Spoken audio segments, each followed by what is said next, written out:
네, 우리 하나님의 말씀 바로 이어서 나누도록 하겠습니다. 자, 오늘 저는 우리 사회자가 읽어주신 구원 그 다음 페이지 이러한 제목으로 하나님의 말씀을 나눕니다. 우리가 로마서를 쭉 살펴보는데 오늘이 3장 마지막 날인 것 같은데요. 3장. 자, 구원 그 마지막 페이지.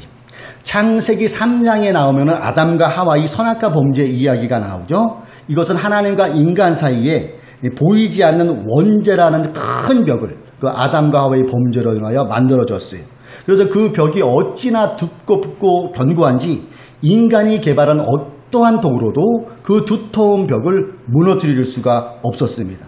한 가지 다행인 것은 그 두터운 벽에 문이 하나 있었어요. 그 문. 근데 그 문으로 들어가기 위해서는 짐승을 죽여서 그 피를 그 문 인방에, 그러니까 문 입구에 발라야지만이 들어갈 수가 있어요. 그래서 유일하게 그 문을 들어가서 하나님 앞에 자신들의 죄를 속죄받는 이런 죄사함의 길이 열려 있었어요. 굉장히 불편했지. 그런데 이것이 오랫동안 이 방법 외에는 다른 방법이 없었어요.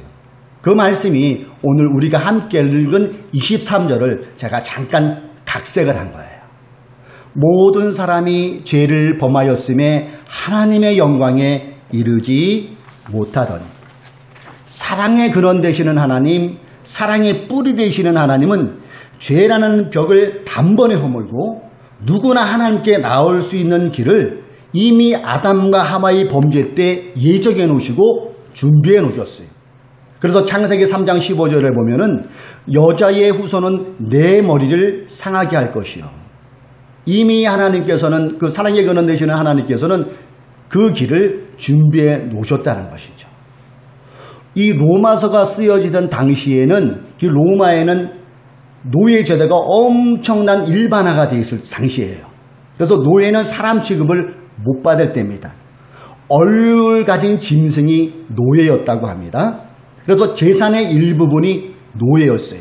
그래서 어미 소가 새끼를 낳으면은 재산이 늘어나는 걸 기뻐하는 것처럼 사람이 노예가 아기가 태어나면은 그 기뻐하는 게 생명체가 태어난 것에 대한 기쁨이 아닌 야, 내 재산 늘었네? 이것 때문에 기뻐하는 게 그 당시에 노예들의 상황이었어요.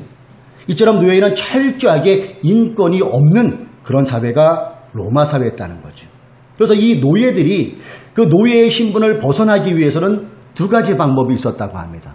첫 번째는 여러분 영화 배너를 보신 분들 대부분 계실 것 같아요. 그 배너에서 보면은 공을 세워서 노예의 신분이 없어지는 걸 보죠. 공을 세움, 전쟁터에 나가서 공을 세우면 노예 신분이 없어졌다고 합니다. 또 한 가지 노예 신분을 없애는 제도니 재력가가, 돈 많은 누군가가 대가를 지불해서 노예 신분을 해방시키는 그 두 가지 제도만 있었대요. 이처럼 원죄의 벽을 허무는 대가를 우리 주님께서 준비해 놓으셨는데, 하나님께서 준비해 놓으셨는데 그분이 바로 하나뿐이라는 독생자 예수 그리스도입니다. 아무 죄 없이 십자가에서 피 흘려 죽으신 그 피가 아담과 하와의 범죄 이후에 만들어진 원죄의 벽을 말끔하게 지어버렸어요. 그래서 그분이 죽으심으로 화목제물이 되시고 그분의 죽으심이 속죄제물이 된 거죠. 그래서 예수님의 이 속죄제물이 된 것은 값으로 환산할 수가 없어요. 고음불가라는 것처럼 계산불가가 바로 예수님의 피 흘리심이라는 거죠. 여러분, 물을 깨끗이 하기 위해서는, 더러운 오염된 물을 깨끗이 하기 위해서는 깨끗한 물이 들어가야 되죠. 마찬가지죠. 이처럼 우리 인간은 태어나면서 원죄를 안고 태어나요. 그것은 뭔가 이 깨끗한 물이 들어가는 것처럼 완전한 무엇이 들어가야 그 원죄가 해결되는데 어느 인간이고는 깨끗한 인간이 아무도 없었어요. 바로 이때 하나님께서 준비하신 예수 그리스도를 이 땅에 보내시고 원죄가 없으신 그분께서 속죄제물이 되어주신 거예요. 그리고 화목제물이 되어주신 거예요.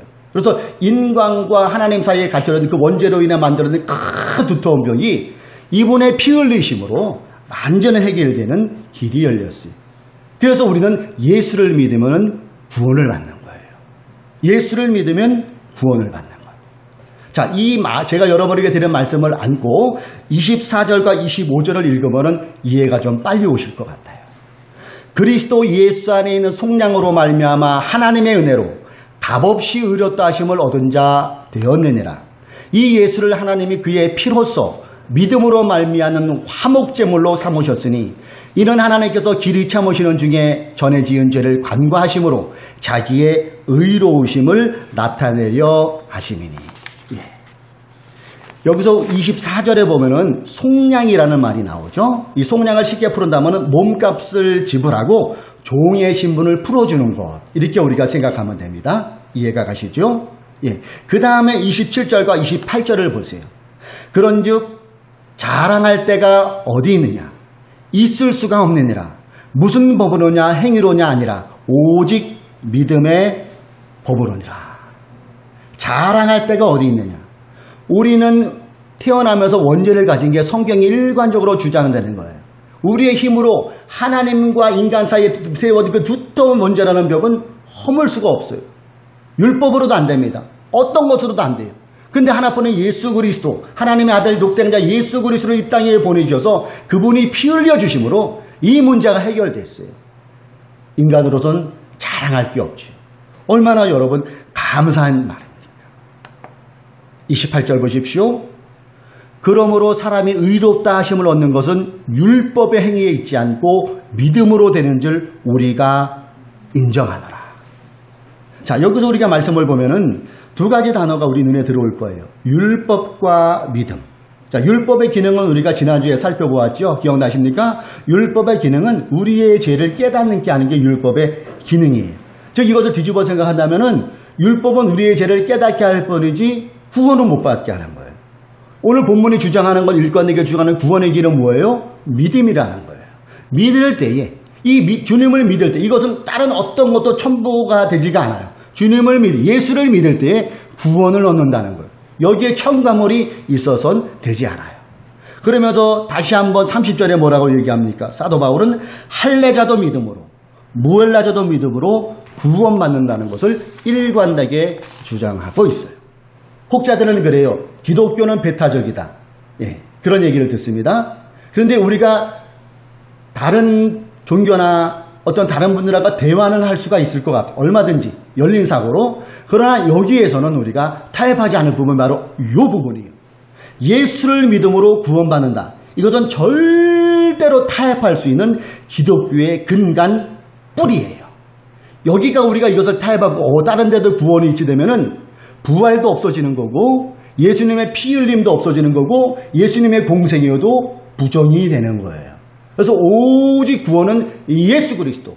이것은 우리가 절대로 타협할 수 없는 부분임을 우리가 마음에 받으시고 예수 그리스도를 믿음으로 우리는 주님의 자였다는 사실을 믿는 저와 여러분 되시기를 주님의 이름으로 축복합니다. 자, 그러면서 사도 바울이 3장 31절의 마지막 결론을 질문으로 끝내고 있죠. 31절은 우리 새 번역으로 한번 같이 읽어보면 좋을 것 같아요. 사도 바울의 질문을 지금 나에게 한다는 그런 마음을 가지고 들으면 좋을 것 같아요. 읽으면요. 우리 같이 한번 읽어봅니다. 시작. 그러면 믿음으로 말미암아 우리가 율법을 폐합니까? 그럴 수 없습니다. 도리어 율법을 굳게 세웁니다. 질문을 하는 거죠. 믿음으로 그러면 되면 우리가 막 율법은 없어도 되는 거네요. 이 말이 뭐예요? 믿음으로 구원받으니까 행위는 아무렇게나 해도 되는 거네요? 이런 질문을 하는 거예요. 이 질문이 초대교회 당시에도 횡행했어요. 그래서 우리가 많이 이렇게 목사님들에게 들은 영지주의라는 게 바로 여기에 일부분이에요.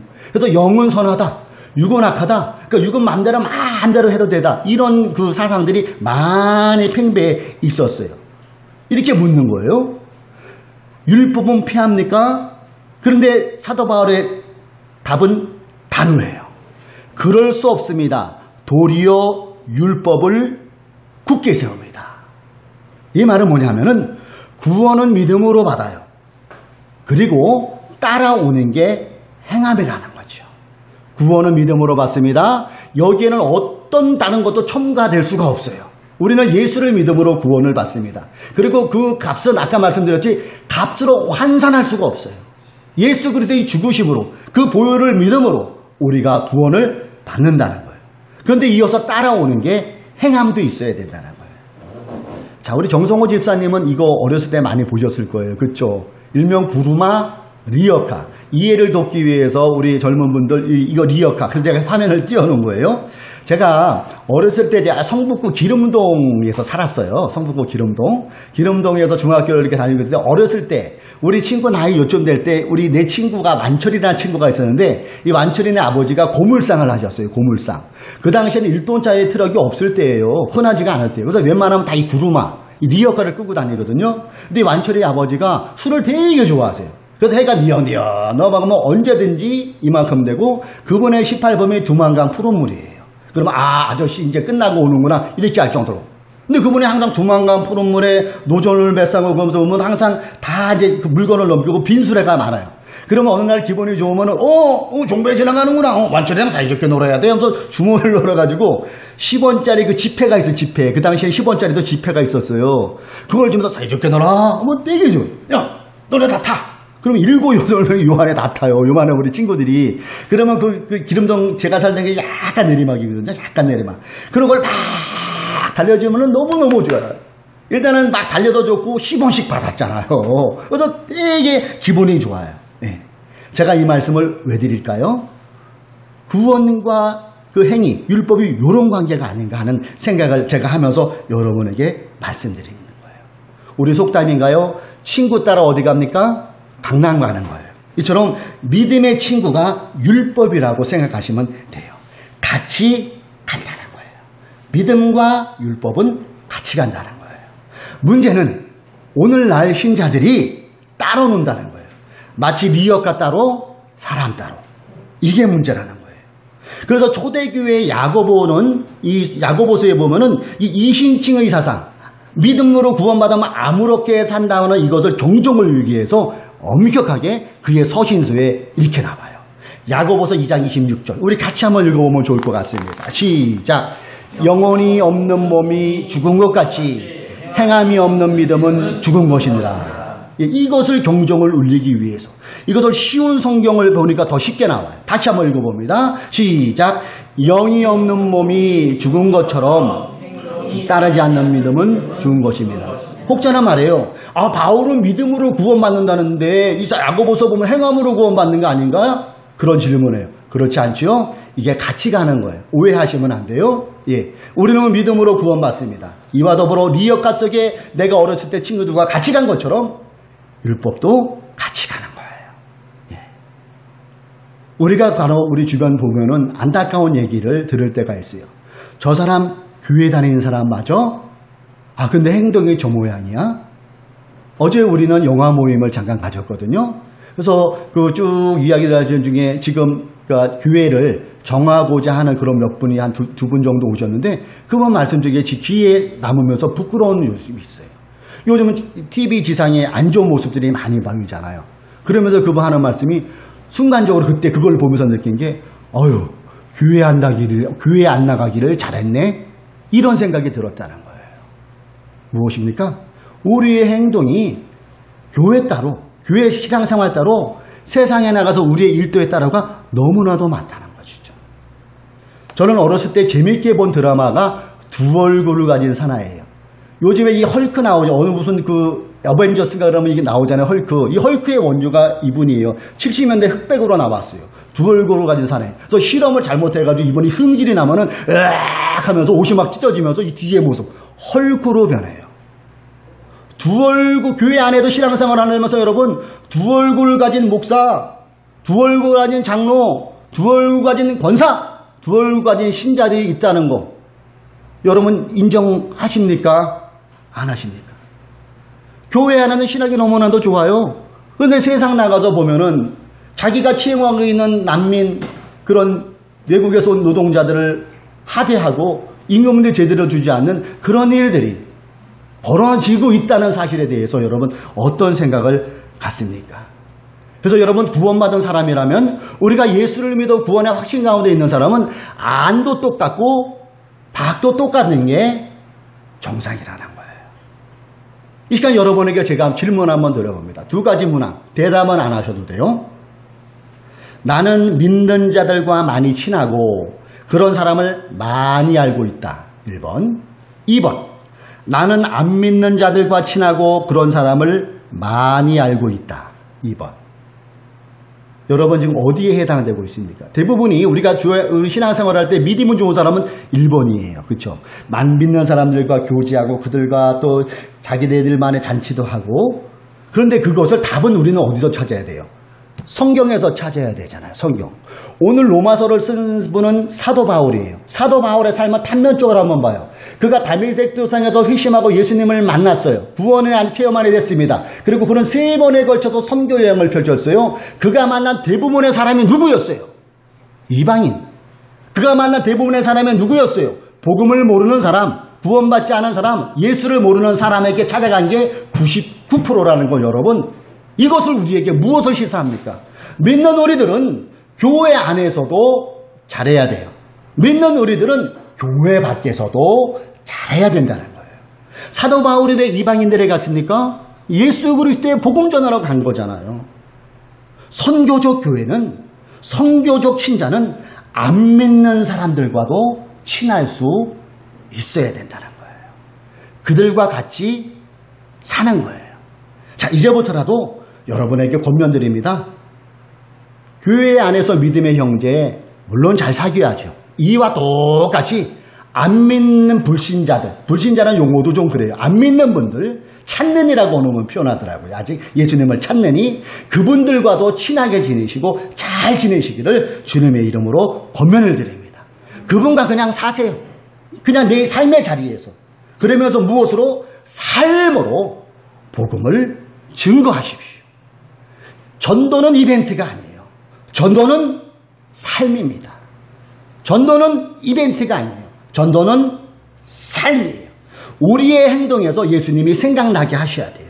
우리의 일생에서 만나는 사람들에게 나의 행동으로 예수님이 떠오르게 한다면 여러분 전도자의 삶, 구원받은 자답게 살아가고 있다는 얘기죠. 예수님께서 십자가의 고난을 당하시고 3일 만에 살아나셨어요. 그리고 제자들에게 나타나시죠. 그 내용이 요한복음 20장에 나타나요. 근데 제자들에게 2가지 말씀하세요. 첫 번째는 너희에게 평강이 있을지어다. 그리고 2번째가 뭡니까? 나도 너희를 보내노라. 이게 무슨 의미일까요? 하나님의 순종하여 예수님께서 이 땅에 오셨죠. 그리고 예수님의 제자들을 12명을 만드셨어요. 그리고 똑같이 예수님의 제자들에게 말씀하시는 거예요. 나도 너희를 보내노라. 자, 그 예수님께서 나도 너희를 보내라 했는데 예수님의 제자들이 어디로 가라는 거예요? 교회 안으로 가라는 걸까요? 그렇지 않잖아요. 세상으로 갔어요.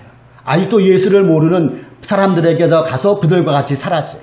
그래서 여러 군데서 선교 사역을 펼치다가 장렬하게 순교를 당한 게 가룟 유다 빼고 예수님의 12제자 요한만 빼고, 사도 요한만 빼고 다 그런 죽임을 당했잖아요. 오늘도 주님은 예수를 믿는 우리들에게 똑같이 말씀하는 거예요. 너희들도 가라. 그 가는 자리가 어디입니까? 여러분의 일터, 여러분의 가정, 여러분의 학교, 여러분이 하고 있는 모임으로 가는 거예요. 우리는 착각해요. 우리들만의 리그를 너무 많이 할 때가 있어요. 교회 안에도 기득권이 있다는 거 여러분 어떻게 생각하십니까? 내가 이래봐도 이 교회 창립 멤버예요. 내가 이래봐도 이 교회 공헌한 게 얼마나 많은데. 그러면서 우리끼리만의 리그를 만들어요. 그리고 어느 순간에 누군가 내 자리를 차고 들어오는 그런 생각 때문에 불편한 마음이 들어요. 은근히 그러고서도 파벌이 생겨요. 이거는 우리들만의 리그예요. 그러나 예수님께서 말씀하신 너희도 가라는 것은 이것을 말하는 게 아니죠. 그것을 깨버리고 그 기득권을 스스로 내가 부정하면서 날마다 주님의 모습을 우리 삶에서 나타내라는 거죠. 그래서 교회는 서로 함께가 돼야 되고, 그래서 교회는 서로 존중이 있어야 된다는 얘기죠. 혹시 하나 말하죠? 교회는 주유소 같다고 해야 된대요. 주유소. 여러분들 운전하면은 우리 정성호 집사님 오늘도 기름을 넣으셨을 것도 같고 앞으로 올라가도 넣으실 거예요. 주유소 기름 만땅 되면 주유소 시설 너무 좋네. 서비스도 괜찮고 생수도 주네. 나 그냥 계속 여기 있을까? 그래 나 계속 여기 있을 거야. 그렇게 생각한다면 그분은 돌봐드려야 될 사람이죠. 그렇죠? 이상한 사람이에요. 주위에 막 따졌으면 어디 가야 돼요? 내 일터로 가든지 내 방향으로 가야 돼요. 그리고 거기서 불이 주유등이 들어오면 다시 들어오는 거잖아요. 그리고 다시 주의하고. 교회가 여러분 이러한 기능이 돼야 된다는 것 동의하십니까? 이게 동의가 돼야 돼요. 그래서 우리가 일주일에 한 번 드리는 이 말씀 속에 말씀에 규칙하고 하나님의 말씀에 집중하고 그 말씀 속에서 간절히 기도함으로 성령의 충만함을 받고 어디로 가야 돼요? 여러분의 일터로, 여러분의 가정으로, 여러분의 어떤 일하는 그곳에 가서 사는 거예요. 그냥 사는 거예요. 어떻게? 예수님을 증거하는 삶을 내 삶으로 드러내는 것. 이게 진정한 복음자요, 구원받은 자의 삶이라는 것이죠. 예수님께서 산상수훈 때 이런 말씀을 하셨어요. 여러분, 이 말씀은 정말로 잊으면 안 될, 정말 예수님 말씀이 다 귀하지만은 우리 삶의 이정표가 되는 게 이 말씀인 것 같아요. 너희는 세상의 소금이니 소금의 마늘 그 맛을 잃으면 무엇으로 짜게 하리요? 후에는 아무 쓸데없어 다만 밖에 버려져 밟을 뿐이니라. 무엇이 돼야 된다는 거예요? 소금 돼야 된대요. 그리고 이어서 말씀합니다. 14절. 14절은 우리 같이 한번 읽어보겠습니다. 시작. 너희는 세상의 빛이라 산 위에는 내가 숨겨지지 못할 것이요. 세상의 빛이래요. 교회의 소금이 아니고 교회의 빛이 아니에요. 세상의 소금이고 세상의 빛이 돼야 돼요.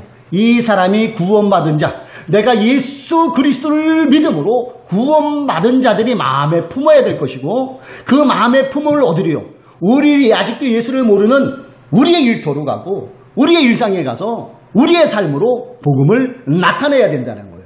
이것이 구원받은 자의 모습이라는 거죠. 여러분에게 도전드립니다. 우리가 예수를 믿는 사람이면은, 우리가 예수를 믿음으로 구원받은 사람을 믿는다면은 율법도 행해야 돼요. 그것이 뭐라고요? 빛과 소금. 서민이 말씀하기 말씀을 내 마음에 품고 그렇게 살아갈 수 있어야 된다는 거예요. 그래서 예수님의 보혈의 공로로 죄의 영역에서 그 예수님의 보혈로 구원의 영역으로 옮긴 자라면은 이렇게 살 수 있어야 돼요. 오늘 설교 제목이 뭡니까? 구원 그 다음 페이지예요. 결심합시다. 다시 한번 우리가 나를 구원하여 주신 그 주님을 내 마음에 모셨음을 확인하고 뚜벅뚜벅 우리의 삶 속으로 걸어 들어가십시다.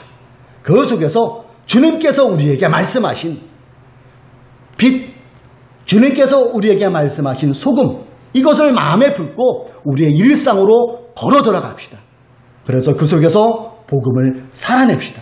우리가 이 마음으로 나아갈 때 우리를 도우시는 보혜사께서, 보혜사 성령님께서 우리를 붙잡아 주셔서 우리로 하여금 더욱더 그리스도인다운 그리스도인, 구원받은 자답게 살아가는 그 삶을 우리의 삶을 통하여 드러내므로 우리 하나님께서 영광 받아 주실 줄로 믿습니다.